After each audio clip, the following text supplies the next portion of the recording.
host, Jordan Sullivan, and today's guest is Dr. Adrian Chavez, a researcher, educator, and consultant in the field of nutrition and health promotion.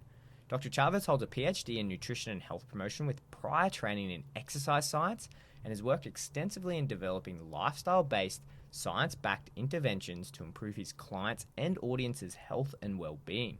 He believes that nutrition is one of the fundamental levers that people can pull to improve health and manage disease.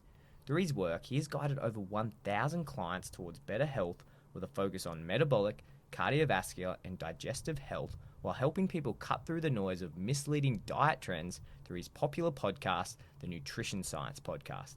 On today's episode, we discuss the real science of seed oils, carnivore diets, raw milk, inflammatory foods, if medical doctors should be giving nutrition advice, if food dyes are safe, and much, much more. This is a great episode, so let's get to it. All right, we are live for another episode of Performance That Matters, joined by a very special guest. Today, I have Dr. Adrian Chavez, all the way from Austin, Texas. Dr. Adrian, thank you so much for coming on. Yeah, thanks for having me. Nice and early start for us, but talk to us. What are you doing out in Austin, Texas? Beautiful part of the world. I was out there a couple of years ago. Absolutely loved it. How long have you been based out there? So I've lived in this area most of my adult life for the last 18-ish years. I moved around a bit for college and have lived outside of the city, in and around the city. So I enjoy this part of Texas. I grew up in Texas in this area, the Central Texas area. There's lots of rivers and hills and all of that stuff. So I spend a lot of time outside, and that's what draws me to this area.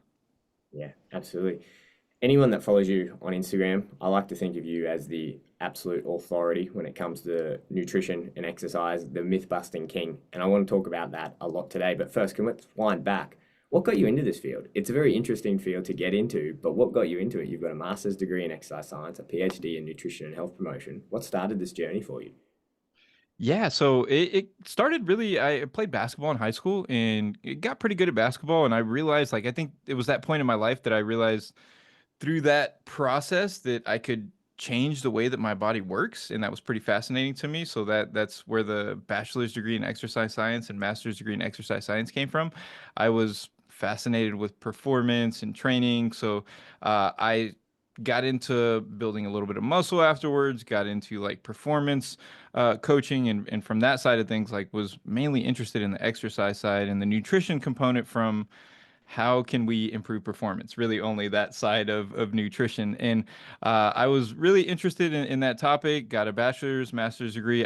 While I was working on my master's degree, I had some digestive issues. So I was living a really healthy lifestyle from what people would be considered, what a college kid, what would be considered a really healthy lifestyle for a college kid. And I started to develop some health issues, and I was like, okay, there's something about my diet that may be not ideal. So I took a couple of classes, graduate school classes in nutrition.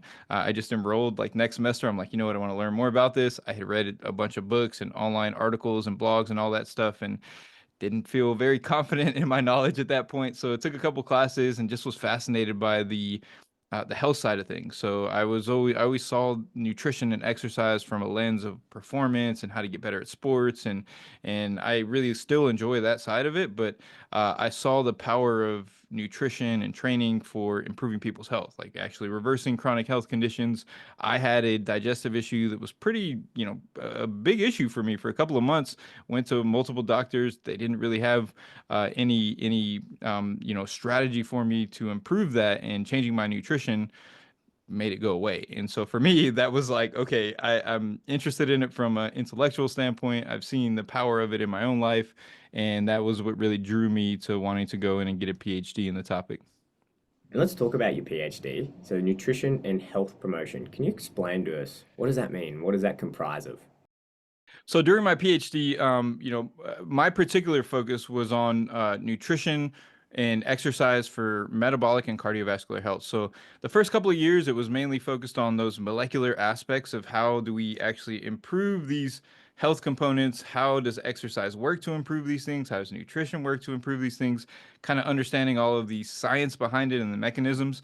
And then I actually I built a 12-week nutrition and physical activity program that we ran in a community center with low income adults and children. So it was like family-based programs. So we recruited these families, we taught them about nutrition, we taught them how to exercise, we did lab work pre and post. We actually got a grant for that study, and it was more focused on like how do we take this information that we know and translate it into actual results, because that's the hard part. We know a lot about what we should be doing. The challenge is how do we get people to do it, and how do we actually do it ourselves. Why do you think that process of going through the PhD, doing all the critical thinking, and then, like you said, translating that knowledge into practice, why do you think that's so important? It really helps you, number one, to understand what you don't know. So going into my PhD, I thought I knew everything. I read all the books that I could that were available online and in bookstores, and I thought I had a pretty good knowledge of nutrition. And once you get into a PhD program, you get around a lot of people who understand these topics so much better than you do, and it's very clear once you get around those people that you're lacking in knowledge in various areas. So I think that's the first piece, is really understanding, like, okay, how do these things really work? Not how do I believe they work, but it's based on some of the information that I've learned online. A lot of that information is often not accurate, as most people know. And so that process of really going back and learning everything from the basic level, although it's tedious. It's helpful once you actually get to the communication side, like you mentioned, of now we got to go ahead and translate that, and um, making sure that you're giving the right advice. So, yeah, if you're communicating to a group of people, and you have a slight misunderstanding of how things work, and you tell them that they need to avoid seed oils and eat butter, for example, instead because of the inflammatory omega-6 fats, you're giving them information that's going to have a negative impact on their health. And you have the best intentions. It's not that you're out there trying to do something negative. It's just that you don't understand that topic well enough. So that's one of the reasons that drew me to the PhD, is I knew that I wanted to feel comfortable um, in my teaching and in my working with people, knowing that I really know what I'm talking about. And then the problem is that once you get a PhD, you realize, like, there's so much more information still. So you're never like, you never fully confident that you know everything, but you get pretty confident in your niche of area that you work with. And so I think that's why it's important to really understand what you're talking about. And then the other side of it is, like, with PhDs, like, a lot of the problem with a lot of PhDs in some cases is they have a hard time communicating with the public, because you get really into this deep scientific, topic, and you start using all of this jargon, and you're communicating with other scientists, and you're surrounded by scientists, and you're writing papers, and you're writing grants in the scientific language, and it gets a lot more difficult to communicate that information to the general public, who doesn't understand all of those things. So I was, during my PhD, I was working in a lab doing research, and talking about the molecular mechanisms of insulin resistance, and then turning around and teaching people about fiber in a community, in a community center. So I had a really good mix of both, and I think that was really good for me to be able to take that information, take those complicated topics, and translate them into simple information that can be understood and applied. We're going to be talking about this misinformation that gets around online. And I think a big part of that is understanding that when you get really good information, you need to have that perfect balancing act of, hey, I really understand this science, but I can also distill it in a way that doesn't discredit the science, but gets it across in a way that's easily digestible. And I think you see this misbalancing act, right? When you get these people online where they probably don't understand the science, but they can communicate really well, just for the purpose of highlighting why it is important to understand that science, and why going through these university programs and even things as high as a PhD. Could you explain what the process is like when it comes to assessing studies for a PhD, or when you're looking through and you're going through a topic and you're going, hey, I want to understand this better? What are you sitting down and doing to get a grasp of that topic? Yeah. So what we had to do, one of the things we had to do, so I mentioned that my specialty was in insulin resistance and metabolic disease. So I was like, during my PhD, like, you're mostly not taking classes, you're doing research papers and writing and answering questions around the topics that your area of interest is. So for me, I was writing papers on, like, I would write a paper on identifying the molecular mechanisms of insulin resistance, and I would have to cite all of the available research in that field. So I'd have to go in and go into PubMed and search all of the different studies I could find about how insulin resistance develops. What are the things that are occurring in the cell? How do you test for it? How long does that take to occur? What are the genetic components that are influenced in the development of insulin resistance and metabolic disease? And that's just one, one very particular topic. Same thing with like nutrition for cardiovascular disease, for example. So that was actually a class that I took where all of our papers were writing about the relationship between LDL cholesterol, dietary habits, and cardiovascular disease, nutritional habits, and how they impact blood pressure, and how that works. And so week after week, you're writing papers on these topics, and let's say you have 5 or 6 different topics that you're writing papers on, and you have to identify all of the available literature in that topic at that point. The way that the PhD works is, that you're not just throwing any citations in there, and the professor's going to say, "Good job, check mark." My advisor was one of the people who was like, she was an expert on lipoprotein metabolism and how lipids work in cardiovascular disease and nutrition. So like, if I'm not citing the most recent best studies that have the strongest, body of evidence, I'm going to get criticisms around that. And when I say that, a study is not a study. There's a variety of different types of studies. You have to understand how these studies fit within the context of the overall body of literature. So, like for example, with nutrition and blood pressure, we don't just look at one study. We want to look at all of the different studies that have tested different diets, and then also studies that have looked at supplements, studies that have looked at individual nutrients, studies that have looked at genetic factors, and combine all of that information and put it together to say, okay, this is what we know about nutrition and blood pressure, and how do we turn that into, like we said a second ago, like some simple advice that people can actually take and implement in their lives. We'll get into it and we'll talk about specific areas, but just to paint the scene a little bit more, because you and I are very familiar with this type of posting that goes on social media.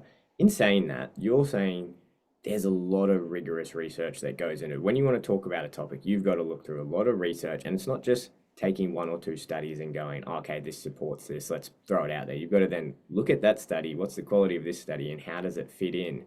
What is the problem then when you see these posts that pop up and go, hey, here's a study, it's brand new, it says this, you should be doing this because of this study? Yeah, those that they're just not taken in context of the entire body of literature. Like it really frustrates me when I see this. I get sent these all the time. Hey, what do you think about this post? And it's someone who shared a study, and it's just one study, and they take that study and make conclusions off that. There is never a case where you're going to take one study and make a conclusion off it. There's going to be, in any given topic, there's going to be at least 10, 15, 20 studies, maybe more than that, that you're going to compile together, and you're going to say, hey, this study showed this study showed this. Now, if they all show the same thing, then that's a very conclusive thing that you can say, hey, this causes this. But in general, what's going to happen is you're going to see some studies kind of point in one direction, and some may point in the other direction, and you have to be able to take all of that information and evaluate that and weigh the strength of the studies, the quality of the evidence. And as you said, with social media, what people are doing is they're not doing that. They're just taking any studies that support their belief system in most cases. Now, not everyone's doing this on social media, but the majority of people, when they share a study, they're grabbing a study that supports their belief system. They're sharing that study. They're usually interpreting it in a misleading way as well, and they're making that seem like their belief system is scientific because they shared a study with it, when in reality, it's the body of literature, and the way that nutrition science works is just a little bit more complicated than that. So, on the back of that, I'd love to go through a few topics that I've definitely noticed, and I'm sure the listeners have definitely noticed that I would say trending, and I don't know if trending is the best word for it, but they're definitely getting posted a lot. And I feel like these topics definitely fit the mold of what we're just talking about. So I'd love to get your professional thoughts on these topics, but then also, where is the body of evidence? Not just the 1 or 2 studies that we see getting posted about. When we're looking through this rigorously, what does that body of evidence suggest to us? So let's start with the topic of seed oils. Yeah, so seed oils, This is just probably one of the biggest sources of misinformation right now. There's a lot of people saying that seed oils are poison, they're going to harm your health, they're inflammatory, and we need to eat less of them and replace them for butter and ghee and lard and these other saturated fat sources. And there's zero evidence for that. There's no evidence whatsoever to show that when people eat more seed oils, they have negative effect. It has negative effects on their health. Now, the storytelling around this topic largely comes from the fact that seed oils, they've been produced at very high amounts for very low cost and added to processed foods for the last several decades. So if you're eating more processed foods, you're eating more seed oils, and so there's an association between the population eating more processed foods and eating more seed oils and negative health outcomes, because diabetes and obesity have gone up over the last several decades. So people try to use that increase in the consumption of seed oils that has occurred, and try to use that to say that that's driving obesity or driving negative health outcomes. But all of the studies that have been done where they have one group of people eat seed oils, have another group of people eat some other type of oil or butter, there's no negative health effects that come from eating seed oils. Now, there's another side. You'll hear this often too. People say that the seed oils are high in omega 6, and omega 6 can cause inflammation. This is technically true. If we are looking at how omega 6 interacts in a cell, or like in an individual cell, if we're putting very high amounts of omega 6 into that cell, it can go down a pathway of causing an inflammatory response. But that's not what happens in humans. And so, this is where, when we talk about the body of research on a topic, we have to consider there's various types of research. We have cell culture studies, we have animal studies or non human animal studies, we have human survey research, and then we have human clinical trials. And a lot of times people are using these lab studies, findings from lab studies to make claims like omega 6 is inflammatory, when in human studies, when people eat more omega 6 fats, it doesn't cause inflammation. It doesn't go down the same pathway, because what happens with something in our body when we consume and digest something is substantially different than what happens when you mix, two compounds in a test tube. And that's the difference there with the, omega 6 causing inflammation. It can in a test tube environment, when you were exposing cells to very high levels of this fatty acid, but that's not occurring in actual human consumption, when people are eating these oils. But given all that information, then, Dr. Chavez, what's your professional stance on seed oils given the current state of evidence? They do not harm your health, and they're a better alternative than saturated fat sources like butter and lard and tallow. And in terms of like the best fat sources, they're up there with olive oil. Olive oil is the best, just based on the current evidence. But seed oils are probably the next best thing in terms of like oil source. Now, with that said, most people don't need to be eating a whole bunch of oil. So if you're having a whole bunch of added oil in your diet, that's probably not ideal. There's much better sources of nutrition than that. I think this is a nice segue into the next topic, then, which is also very popular on social media at the moment, and that's the carnivore or animal based diet, whatever you want to call it, which involves eating a whole lot of meat and a whole lot of these saturated fats. What are your thoughts on Mm-hmm. that? So full carnivore is probably going to go down, in my opinion. I've been saying this for years. This is going to go down as the most harmful dietary fat of all time. Now, a lot of people feel better when they first start eating it because you reduce your calorie intake by quite a bit. You take away all the carbs, so you lose some water weight. Maybe if you were eating a unhealthy diet before, it's really easy to go in and just eat steak, and you're like, oh, this isn't too bad, and it's easy to follow, and you lose some weight, and you feel a little bit better because you're eating a more nutritious diet than you were before. But long term, it's just a nutritionally inadequate diet. You're not going to be getting a lot of micronutrients, no vitamin C, very little calcium, and you're going to be missing out on a variety of micronutrients along with fiber. Like you said, you're going to be eating very high saturated fat level. So depending on your underlying genetics, like your LDL cholesterol might go up to 3, 4, 500 if you're following this carnivore type diet. Now, some people, and this is where social media can really throw people off because some people can go on a carnivore diet and just from a genetic perspective, they don't have an increase in LDL cholesterol very much. And so they're like, oh, I've been on a carnivore diet for 2 years and I have no issues. But the reality is most people are going to experience an increase in LDL cholesterol. Your response to saturated fat in terms of cholesterol levels is largely genetic. So, you can take two people, one eats a lot more saturated fat, their cholesterol just skyrockets, the other one it isn't affected. And so that this is understanding your body and what's important to you is important here. That's the carnivore diet. Now, the animal-based diet is, they include what is it like fruit and rice or something like that. This is just a diet that the guy who started the carnivore diet, Paul Saladino, he started that diet because he had some digestive issues. He felt better because he cut out a bunch of foods that his digestive system didn't agree with. And then he developed health issues on the carnivore diet. So he had to go away from the carnivore diet and he didn't want to completely flip his brand. So he now calls it an animal-based diet. This I cannot get behind it. I mean, most people are going to feel better if you were eating an unhealthy diet and you go to that. Yeah, you're going to feel better. But taking away, because that diet doesn't include any legumes, doesn't include any whole grains, doesn't include any nuts or seeds. And if we look at and it doesn't include vegetables either. And if we look at all of the available evidence on nutrition and health outcomes, those foods lead to better health outcomes. When people eat more legumes, whole grains, nuts and seeds, vegetables, they have better health outcomes. And in every study, I am not aware of a single study that has shown that people who eat more of those foods, whole grains, legumes, nuts and seeds, and what's the other one I said? Vegetables. There's no research that shows that eating more of those has any negative effect on health. And all of the studies have shown with that, like 100% of the studies, which is not very common, all show benefits from eating more of those foods. So cutting those out is not a wise idea. Now, some people, those foods are all high in what are called insoluble fibers.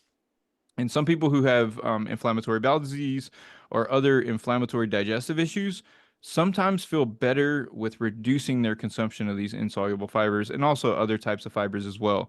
And so this is for a lot of people, they get drawn towards this diet because from a digestive standpoint, they feel a lot better.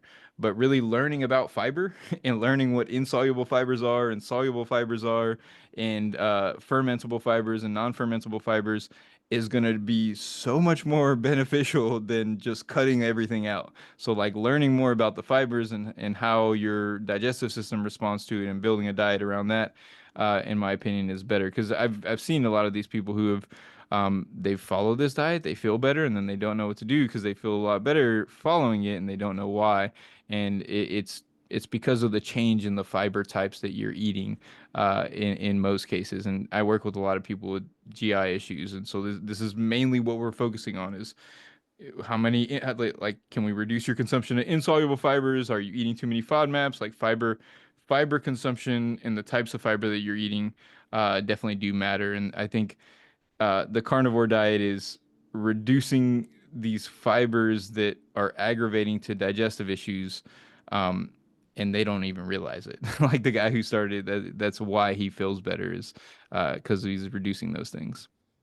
Yeah, Paul Saladino's journey in nutrition reminds me a lot of a new graduate when they come out of a Yeah. nutrition degree. When you get, 3 or 4 years of education and you come out thinking, and it's a classic Dunning-Kruger curve, right? Where you go, oh my God, I know everything, I'm an expert in whatever. And then you get into practice and then you start seeing clients and you start putting that knowledge, and here and there you'll get some good results and you go, yes, I know everything. But then you'll start getting more exposure to more people, realizing that man, you know what? This is very individualized and all this information is very contextual to each person. And you go, oh, wait, all this stuff that I learned here, yes, it does apply, but I have to understand this and that. And you start realizing, oh, wow, there's a whole nother world. And then you have to start researching more and you get into more niche topics like you're just talking about, going into FODMAPs, going into that.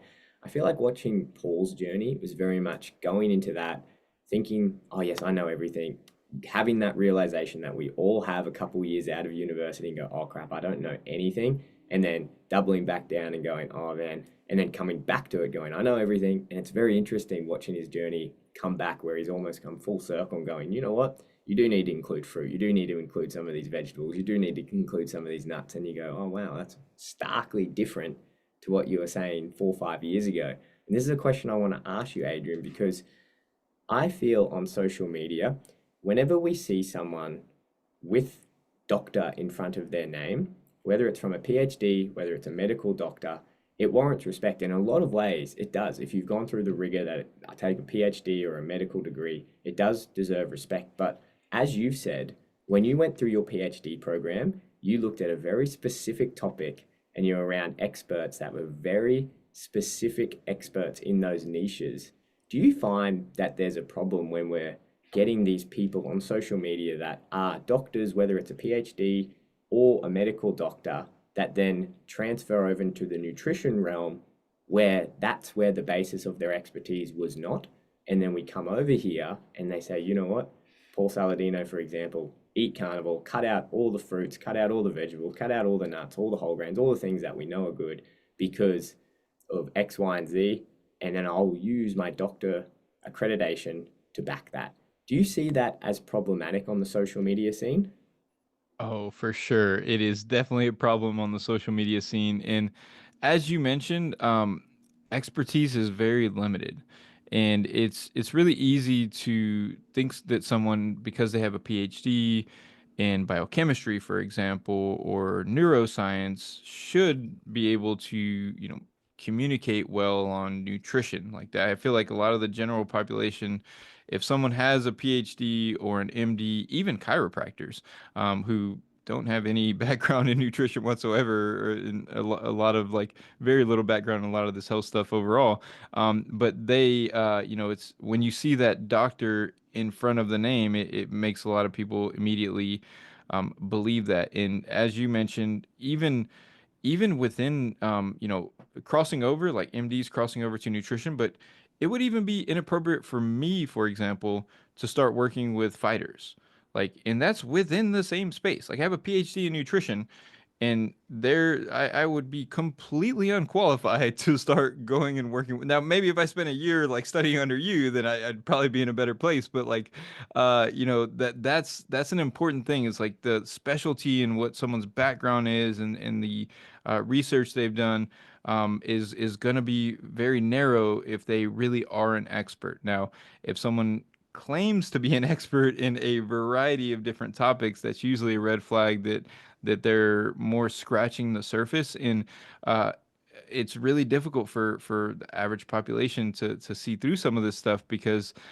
for example, for like I could speak to neuroscience research and I could share studies on neuroscience and speak to them pretty well and make it seem like I understand the topic very well. But as we talked about earlier, I don't have the background knowledge to actually interpret those studies accurately in the context of the body of research. So I can take a single study on psychology or neuroscience and speak about it on social media in a way that seems very convincing to the person viewing, and thinks that I know exactly what I'm talking.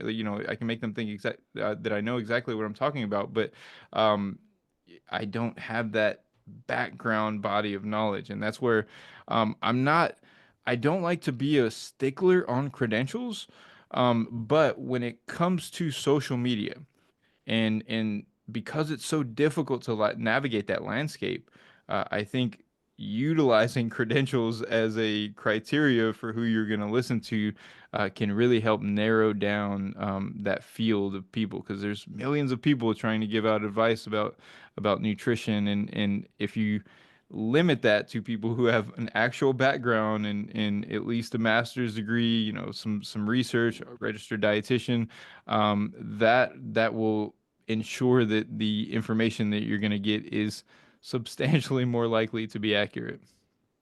Speaking of people who do not have qualifications that love to make videos on social media, I think that's a good segue into this next topic because this is a type of video that I've made sure has got so far out of my algorithm because I cannot stand it is when I see someone walking in a grocery store, grabbing a packet of something and going, red food dye 40, yellow 17, blah, blah, blah.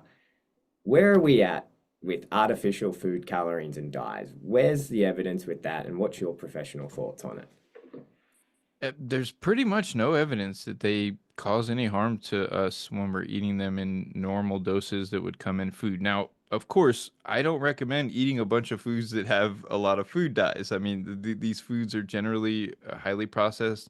They aren't the most nutritious foods. Now, if you need all of those calories and you need to eat something that's more highly processed, then those foods can be a good option. But for the general population, people who are worried about food dyes, it's if you're eating enough of them to cause a problem, it's the foods that you're eating that are the issue and not the food dyes themselves. So if you're eating enough Skittles for the food dyes to cause a problem, it's probably the Skittles overall and not the food dyes. And if you switched out the food dyes for some natural substance, those foods wouldn't be any healthier.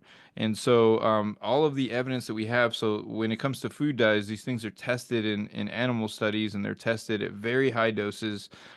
So animals are given doses that are hundreds of times what humans would ever be exposed to, and that's how we determine whether or not they have any health problems. Now there is one food dye or a couple of food dyes that uh, may contribute to a worsening of ADHD symptoms in kids with ADHD. So there's been a few studies where they took kids with ADHD, they put them on food dye restriction, and then they saw that a portion of those kids seemed to have better behavioral outcomes when they restricted the food dyes. Now, in my opinion, that's probably also might be because of the fact that of the foods that they were eating. So there is one study that actually used like food dyes, like they isolated food dyes and showed some negative effects. So if your kid has ADHD, uh, then that might be a circumstance where having a lot of food dyes may be a problem. But again, it goes back to the types of foods that you're feeding them is still going to be the most important. If you're avoiding food dyes, but they're eating McDonald's every meal, it's probably, you're probably focusing on the wrong thing. Yeah, absolutely. Now, this next one, also very popular, and a topic I know you've deep dived hugely into, and that's the topic of raw milk. Where are we at with that? Unfortunately, I've deep dive usually into it. I never wanted to, but I mean, there's just no reason to do it. So I fell into this trend 15 years ago when it was. I mean, it's always been a trend among niche groups, but I fell into this natural, go for everything natural, unprocessed for a while when I first got into nutrition before I started my PhD. And I used to drive like across town to buy, you spend extra money to buy this raw milk. And then I read the research and I read, because you hear the claims around raw milk that it has all of these nutrients that get killed when you pasteurize the milk, and this is just made up. Like the nutritional difference between raw and pasteurized milk is very minimal. And the people say, well, if you're lactose intolerant, you can handle raw milk. That's been studied in randomized trials. People who are lactose intolerant can't handle raw milk, just like they can't handle regular milk. And then a lot of people downplay the risks. They say as long as it's a clean product, it's as long as you know the sourcing.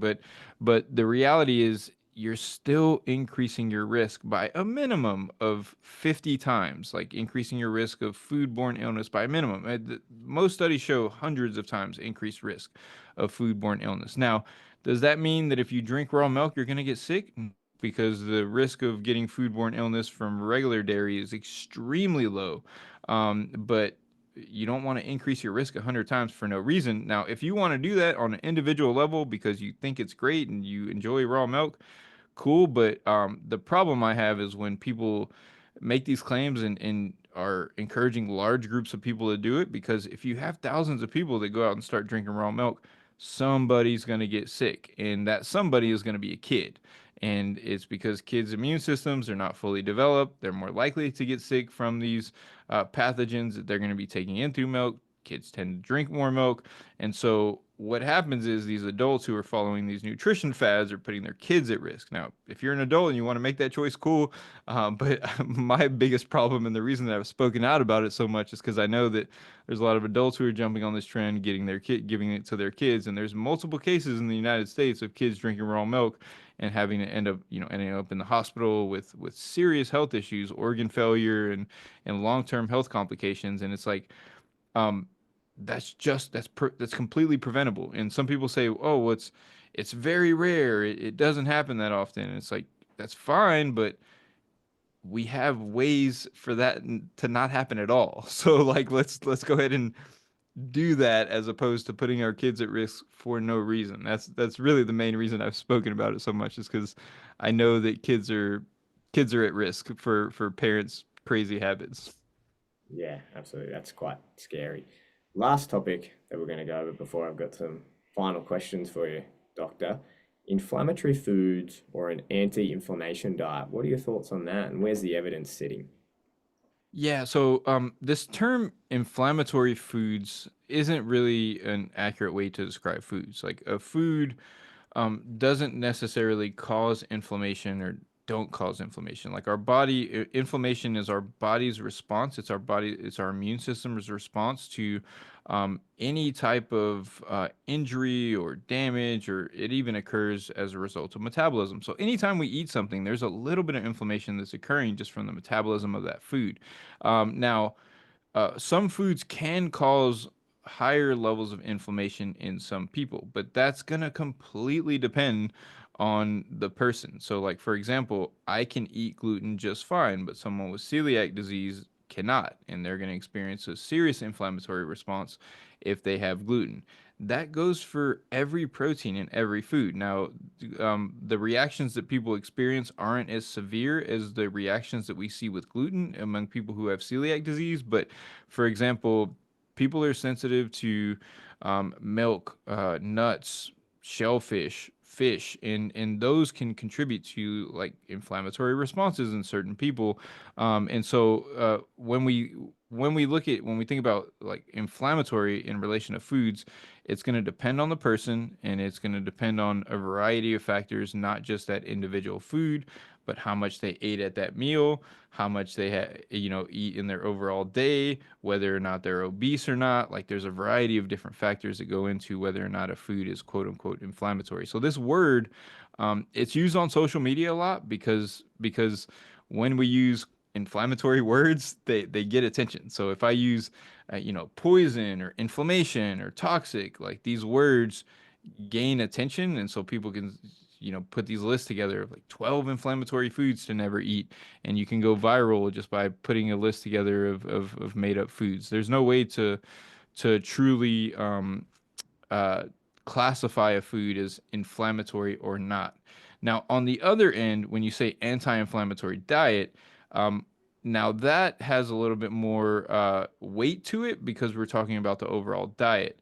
So when we're talking about inflammation, whether or not our body experiences inflammation as a result of eating certain things is going to be dependent on the overall dietary pattern. So if you say anti-inflammatory diet, you can eat a diet that can reduce inflammation.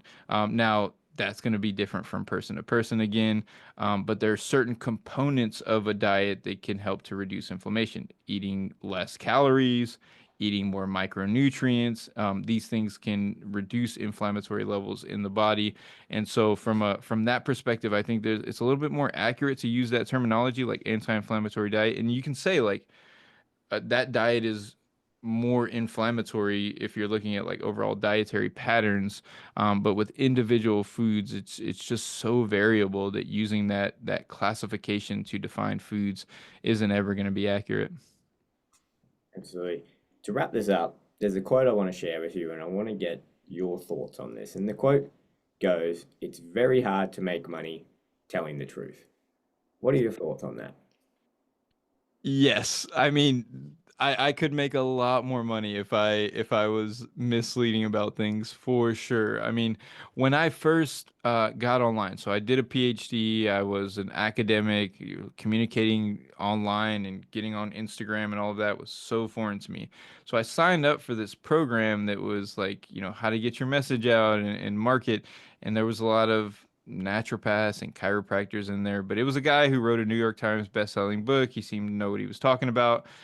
So I joined this program, and it was just centered largely around manipulative messaging. It was like, find people's pain points, make their like exaggerate their pain points. So if you know that your audience has digestive issues, um, you know, that they have social issues and they don't like to go out. So talk about that and exaggerate that and make them feel like they're really unhappy with their current situation so that you can sell them a solution, and when you sell the solution, just promise everything.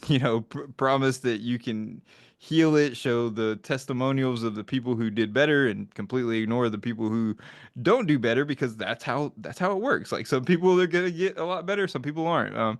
And so, like, that process like opened my eyes to what nutrition was online, and how that works. And I'm in that program there were so many people making, they're multiple six figures a year, and I'm like, this person has a nutrition certification, and they're just really good at marketing. And so, yeah, unfortunately, uh, especially with nutrition, there's most people don't know how to evaluate like evidence and understand, like, okay, is what that person is telling me, like, is there evidence to back that up? How do I, validate their anecdote because they're sharing these stories? It's really difficult to do, and it's really easy to create a narrative. You can take fake testimonials, make up testimonials. It's not that hard to do, unfortunately. And so, yeah, like you said, I mean, you can probably easily make more money just lying to people in this field. So we spent a lot of time talking about pretty bad information, but you have seven components, and if this is putting you on the spot, I apologize, but you have seven components to healthy nutrition. I think this is a good way to wrap up this little segment here. If all of that is not the best information, then what's your guidelines? What are these seven components that you recommend as someone who's a very qualified nutrition professional, has a PhD in the area, years and years of experience, very healthy yourself, and you've done this with thousands of people? What are your seven components to healthy nutrition?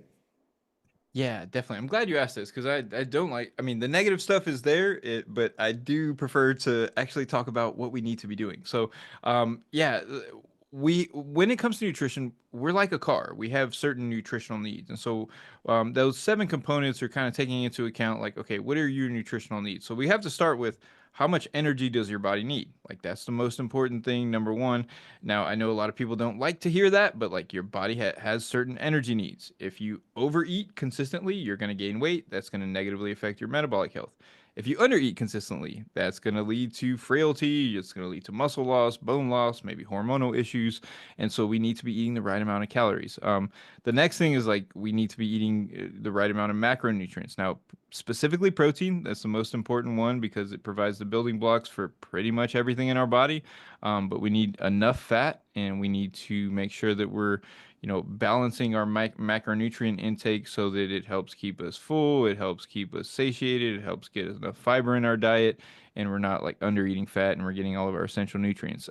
The next thing up, speaking of essential nutrients, is meeting your essential nutrient needs. So, like, vitamins and minerals, we have 26 essential vitamins and minerals. If you don't get enough magnesium, for example, or zinc or iron consistently, that's going to affect your health. So, when it comes to nutrition, we want to be focusing on these things. Make sure you're eating the right amount of energy, macronutrient intake, micronutrient intake. And then the next level up is, I recommend building your diet around foods that have known health benefits. So, broccoli, for example, like what I mentioned earlier, like, every study that we have available shows positive health effects of broccoli. Eating more broccoli is associated with lower rates of cancer. When we take broccoli compounds and put them in a test tube with cancer cells, they can inhibit growth of cancer. Like every level of evidence shows that eating more broccoli good for our health. So there's a bunch of foods like that, tomatoes and onions and nuts and seeds. So like building your diet and making sure that you're including a lot of these foods, in my opinion, is really important. This is what we know with long-term health. We have patterns of nutrition and certain foods that we know to be beneficial, and just really like trying to build your diet and including as many of those foods as possible is important in my opinion. The next thing up is, and the reason I say the next thing up is because I have this visualized as a pyramid, and so I'm like thinking about it like that in my head. But the top level on that pyramid is like minimizing things that we know cause harm. So like eating too much sodium, for example, can increase blood pressure, increase risk of heart disease. Eating too much saturated fat to the degree that it's increasing your LDL cholesterol can be a problem. Eating too much added sugar can be a problem if you're eating too much of that. So like looking at these dietary components that we know to be harmful to our health and trying to minimize the consumption of those as well. And then along with that pyramid, I have like the way that I have it is like this pyramid with 5 levels, and then along the two sides is making sure that your diet is sustainable and flexible. We have to eat for the rest of our lives, and so you need to be following a diet that is going to, or dietary habits that you're going to be able to stick with for the rest of your life. So you need to be able to travel. You need to be able to go to weddings and birthdays and holidays and be able to go through all of that while making informed choices. So if you're, if you don't eat sugar, you don't eat seed oils, and you create all these limitations for yourself, that's much more difficult. And so creating, keeping some flexibility in your diet so that you can maintain that over time. And then the other side of that pyramid along the sides is like limiting foods that you're personally sensitive to or intolerant to. So this goes back to what I was talking about earlier with like the gluten. Some people it's soy, some people dairy. Not everyone has food sensitivities. Mainly people with digestive and autoimmune diseases have to really worry about this. But for many people, food sensitivities can be playing a role in health, and really minimizing those, identifying those, and limiting those can be really, really important for health. And so this is how I approach all of my clients is like we're following this framework. I'm looking at first, okay, what's your energy intake? Let's look at your dietary patterns. Do you have any gaps in your nutrition? How can we incorporate more of these foods that are, health promoting, that we know are healthful? Are you eating too much of sodium or saturated fat, or too much sugar that we need to pay attention to? And then really like flexibility over time. How do we create that? How do we make this a sustainable approach? Those are the things that are a bit more challenging in many cases. It's easier to follow a generic plan and kind of stick with it. But usually that's not gonna, you have kids, you have a change in jobs, all of these things are gonna happen over the course of your lifetime, and it's really important from a nutrition standpoint that we have the right information to make informed choices so that we can continue with healthy dietary habits, throughout these various stages that we're gonna experience. Perfect. Absolutely love that. And I love that these principles don't abide to any diet ideology. It's not like we're going, hey, to follow these principles, you have to eat all plants, you have to eat all meat. You can apply these principles to whatever your diet preference is, and you can eat a very healthy diet for a very long time following these 7 components. I absolutely love these. Dr. Chavez, I've got 3 more questions for you. Last question before we go in talking more about performance and you.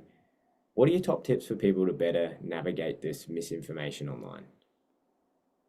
Something we discussed earlier is really getting information from people who have credentials and experience, and really being very diligent about making sure that you understand what the credentials and experience of the people who you're getting information from is. So that's a really important piece of it. And the other piece, a lot of people say to me, they want to hear all opinions, or they want to hear all the sides.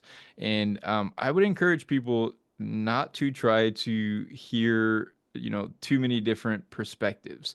Now, that can be good, but if you're trying to make changes, you want some clarity around your nutrition. And if you're hearing conflicting information, it's just much more difficult. It's hard enough to eat a healthy diet in the current, modern environment as it is.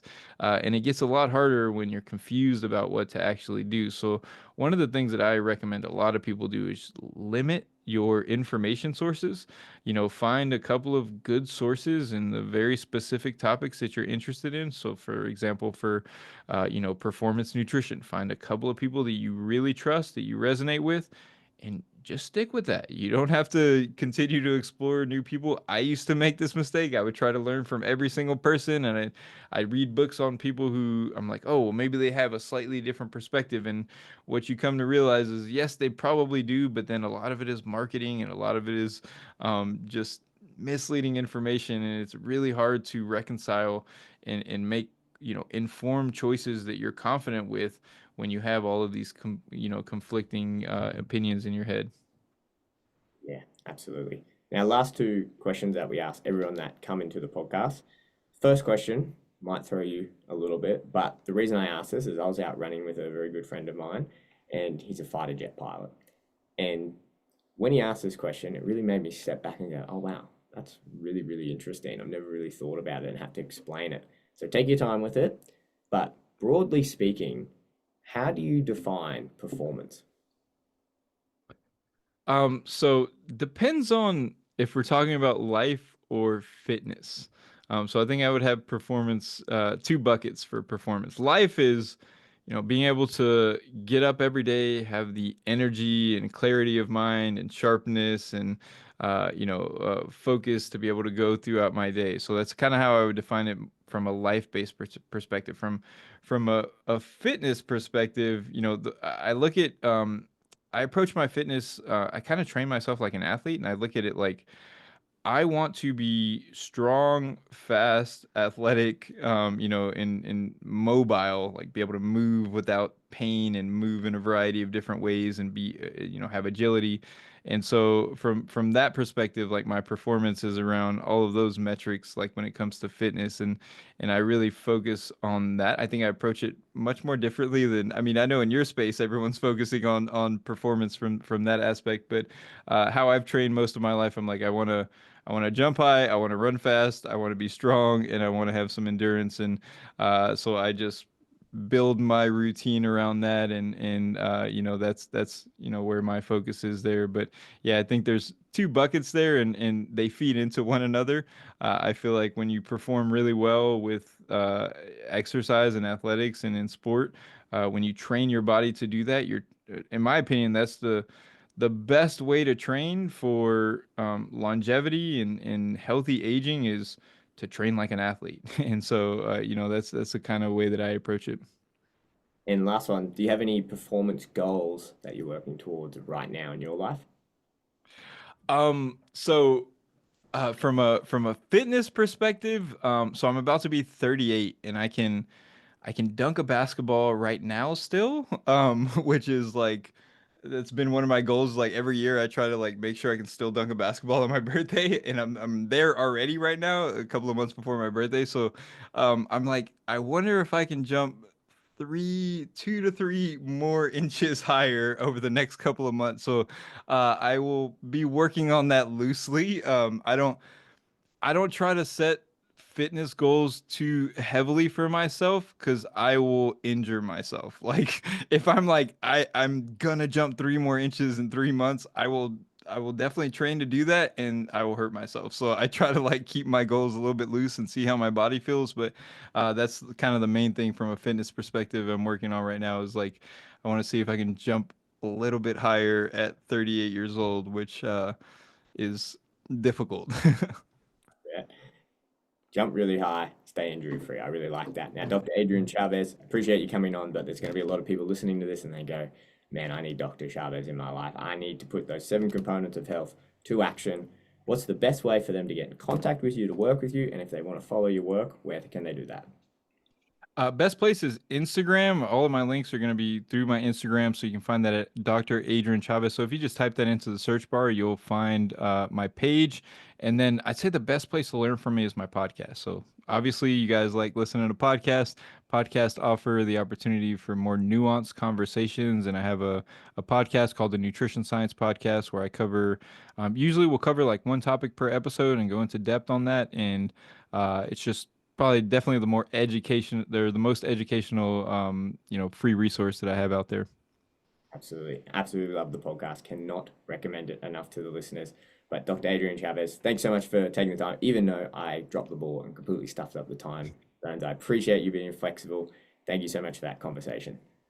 Yeah, thank you so much. And that's it for another episode of Performance That Matters. If you're enjoying these podcasts, please like and subscribe and consider leaving a review. This will help us grow the podcast and help us spread our message of performance far and wide. And that's it for now. I'll see you next time. Performance That Matters.